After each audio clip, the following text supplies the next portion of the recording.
Bismillahirrahmanirrahim. Alhamdulillahirabbil alamin. Wassalatu wassalamu ala asyrafil anbiya wal mursalin sayyidina Muhammadin wa ala alihi wa sahbihi ajma'in. Kita lanjutkan pelajaran kita di kitab At-Taqriratus Sadidah fil Masailil Mufidah karangan Said Hasan bin Muhammad Al-Kaf. Kita sudah sampai di pembahasan Syarhu Arkanis Shalah, penjelasan tentang rukun salat yang jumlahnya 13 akan dirinci satu-satu. Ar-ruknul awal, rukun yang pertama, an-niyat, yaitu niat. Ketika sholat harus menaruh niat. Artinya tidak sah apabila tidak berniat. Apa itu niat? Bagaimana caranya dan di mana tempatnya? Ini yang dibahas. Mahalluha al-qalbu.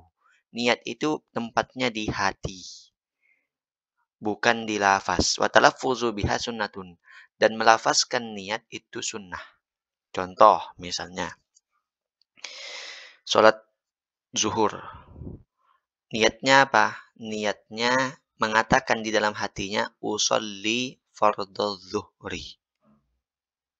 Itu niatnya dalam hati. Yang kalau diterjemahkan dalam bahasa Indonesia, aku sholat fardu zuhur. Nah, adapun melafazkannya itu sunnah. Nah, itu sunnah melafazkannya, mengatakan usolli fardhu zuhri dengan kedengaran oleh dirinya sendiri minimal. Nah, itu namanya melafazkan, yang terdengar, yang keluar dari lisannya. Itu lafaz. Tapi yang wajib adalah di dalam hatinya yang tidak terdengar. Itu yang dia ucapkan adalah aku sholat fardu zuhur. Atau bisa juga pakai bahasa Arab usolli fardu zuhri. Nah itu. Kemudian waktuha asna at-takbir. Walau kabbara biduni ayastahdhiraha thumma ba'da takbir nawafalatan akidu sholatuhu.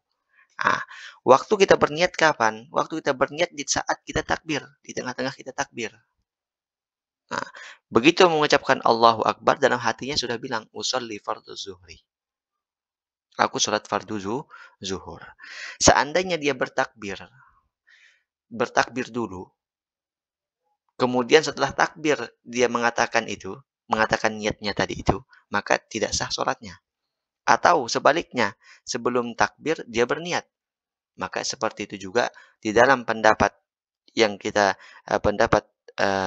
yang kita pelajari di sini, nggak sah di situ. Walaupun ada nanti pendapat yang mengatakan boleh-boleh saja kalau bagi orang yang kesusahan. Atau bagi orang yang tidak kesusahan juga ada pendapat seperti itu yang mengatakan boleh saja. Tapi sekarang kita berbicara tentang pelajaran kita di kitab ini yang mengatakan harus di saat tengah-tengah takbir. Nah, itu. Kemudian, darajatun niyati fi sholati thalathatun. Sekarang derajat niat, tingkatan niat di dalam sholat ada 3. Maksudnya apa? Begini. Idza kanatis sholatu fardhon wajaba qasdul fi'li wat ta'yin wal fardhiyah. Kalau kita melakukan sholat dan sholatnya itu hukumnya fardu, wajib, yang 5 waktu itu, maka ketika kita berniat harus ada 3 hal ini. Apa? Pertama, qasad. Istilahnya qasad. Apa itu qasad? Usolli. Harus ada kata-kata usollinya ketika kita berniat. Atau kalau diterjemahkan dalam bahasa Indonesia, aku sholat. Itu harus ada ketika kita berniat. Kemudian yang kedua, wat ta'yin. Menentukan jenis sholatnya apa. Ini sholat zuhur kah? Sholat asar kah? Sholat maghrib kah? Itu harus kita tentukan. Nah, pertama tadi apa? Qasad. Aku sholat zuhur. Nah, itu 2 sudah terpenuhi. Dan yang ketiga, harus ada kata-kata al-fardhiyah. Apa fardhiyah? Menyebut kefarduannya atau kesunahannya. Hukum sholatnya. Menyebut hukum sholatnya. Nah, harus disebut. Contoh, kalau lengkapnya, qasad ta'yin fardhiyah ini begini bilangnya. Usolli fardhu zuhri. Itu sudah cukup, sah. Harus ada, ini wajib ini. Usolli fardhu zuhri ini sudah wajib ini, nggak bisa ditawar lagi. Kalau kurang daripada itu ketika satu wajib, maka tidak sah. Usolli fardhu zuhri. Kalau diterjemahkan, aku sholat fardu zuhur. Aku sholat fardu asar. Nah, disebutkan fardunya. Itu kalau sholat wajib.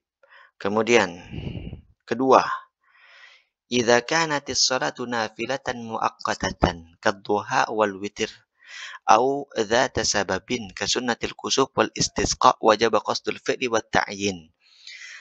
Sekarang ada perbedaan pendapat, ada perbedaan gitu. Apabila sholatnya sholat sunnah, tadi sholatnya sholat wajib. Nah, sholat wajib 3 yang harus terpenuhi. Kalau sholat sunnah cukup 2 saja.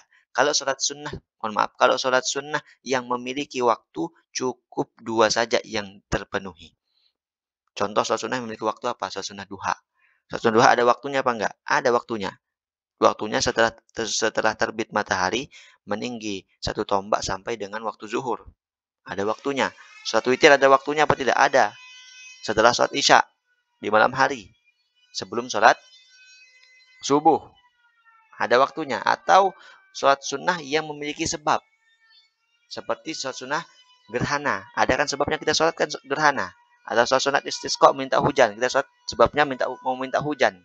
Nah, maka ketika sholat sunnah yang memiliki waktu, wajiblah 2 hal. Kalau tadi 3, sekarang cukup 2.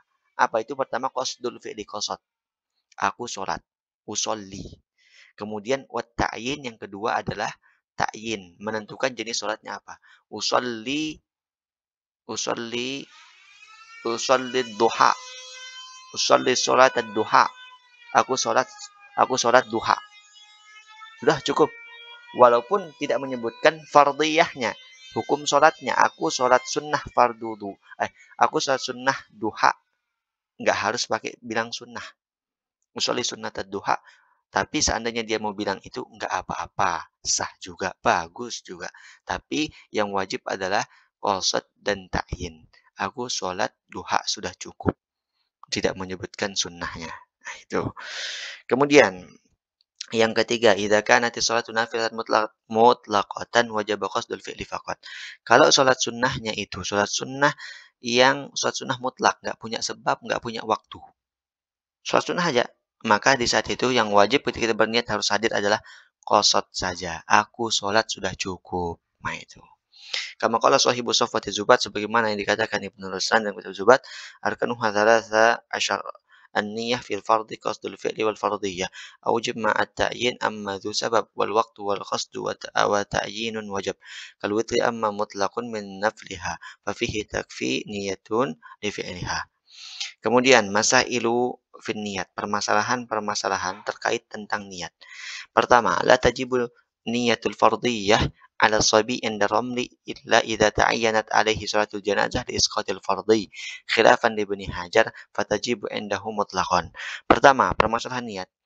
Tidak wajib menaruh niat fardhiyah tadi bagi anak kecil sobi yang sholat, kecuali untuk sholat jenazah, disebabkan untuk menggugurkan kefarduan.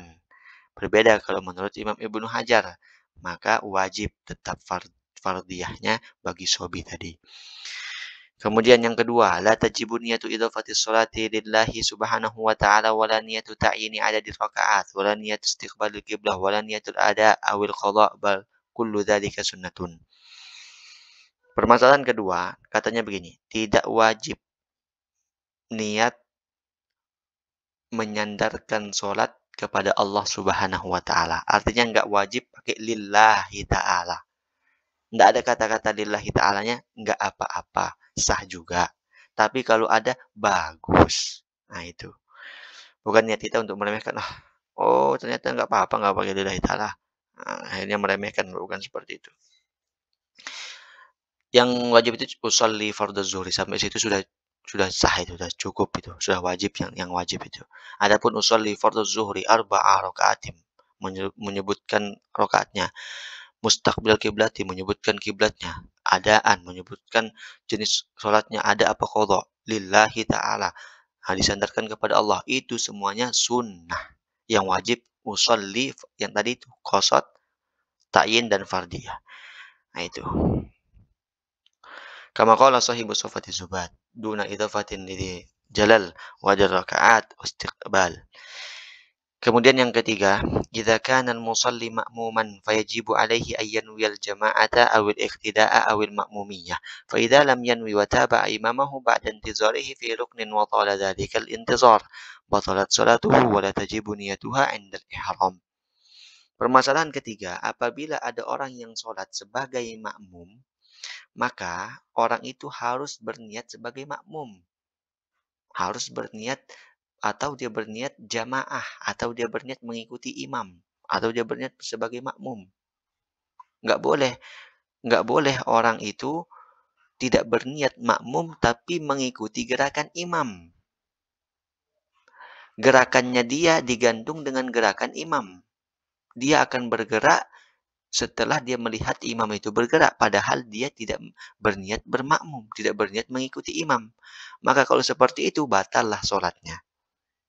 Dan perlu kita ketahui bahwa berniat menjadi makmum itu, niatnya tidak harus ketika takbiratul ihram.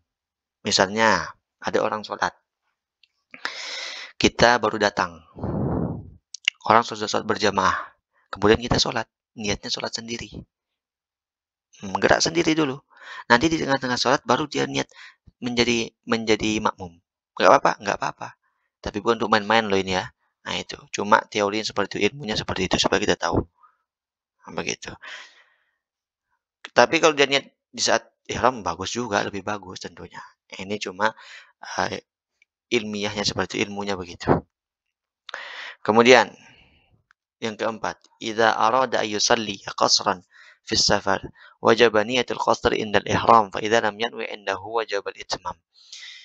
Keempat permasalahannya adalah apabila ada orang mau sholat qasar. Sholat qasar ini artinya sholat meringkas sholat yang 4 rakaat menjadi 2 rakaat. Sholat yang dikosor hanya sholat zuhur, asar, dan isya. Selain itu nggak bisa dikosor jadi 2. Nah, ini dilakukan apabila biasanya orang musafir. Perjalanan jauh dengan jarak 82 atau ada yang bilang juga 84 km. Nah, orang yang seperti itu boleh mengkosor sholatnya. Nah, ketika dia mau mengkosor sholatnya, niatnya bagaimana? Nah, niatnya itu ditambah lagi menjadi satu, yaitu niat kosor. Kalau tadi kan ada 3 yang harus. Kosor, ta'yin, dan fardiyah. Kalau dia sholat kosor, maka tambah, yaitu niat kosron. Niat untuk mengkosor. Kapan? Ketika takbiratul ihram. Niat kosornya.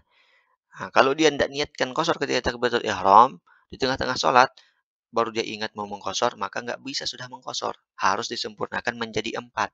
Beda sama jamak. Kalau jamak tidak harus niatnya itu ketika takbiratul ihram. Nah, kalau kosor harus takbiratul ihram niat kosornya. Begitu. Nanti itu dibahas lengkapnya di pembahasan sholat sunnah, jamak dan kosor. Nanti kita akan sampai situ insya Allah. Nanti kita bahas ke rukun yang kedua yaitu takbiratul ihram. Sampai sini dulu.